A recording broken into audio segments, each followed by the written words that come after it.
Hi friends, బెల్లం దోశ ఎలా తయారు చేసుకోవాలో చూసేయండి ఫ్రెండ్స్. ముందుగా ఒక మిక్సీ జార్లో దోశ పిండిని వేసుకోవాలి. అందులో బెల్లం వేసుకోవాలి.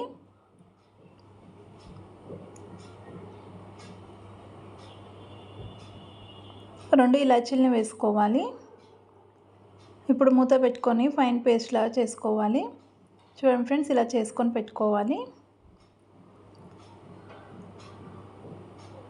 ఇప్పుడు స్టవ్ ఆన్ చేసుకొని ప్యాన్ పెట్టుకోవాలి. ప్యాన్ హీట్ అయిన తర్వాతకి కొంచెం నెయ్యి వేసుకోవాలి.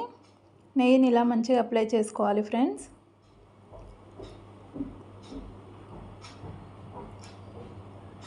ఇప్పుడు దోశ వేసుకోవాలి. ఇలా వేసుకొని సైడ్స్కి కొంచెం నెయ్యి అప్లై చేసుకోవాలి. ఇప్పుడు మూత పెట్టుకోవాలి ఫ్రెండ్స్. ఫ్లేమ్ మీడియం ఫ్లేమ్లో పెట్టుకొని మంచి కలర్ వచ్చేంత వరకు ఫ్రై చేసుకోవాలి.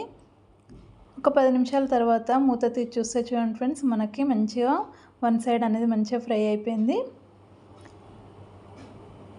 అంతేనండి, ఇప్పుడు ప్లేట్లోకి తీసేసుకుందాం. ఎంతో టేస్టీ ఉండే బెల్లం దోశ రెడీ.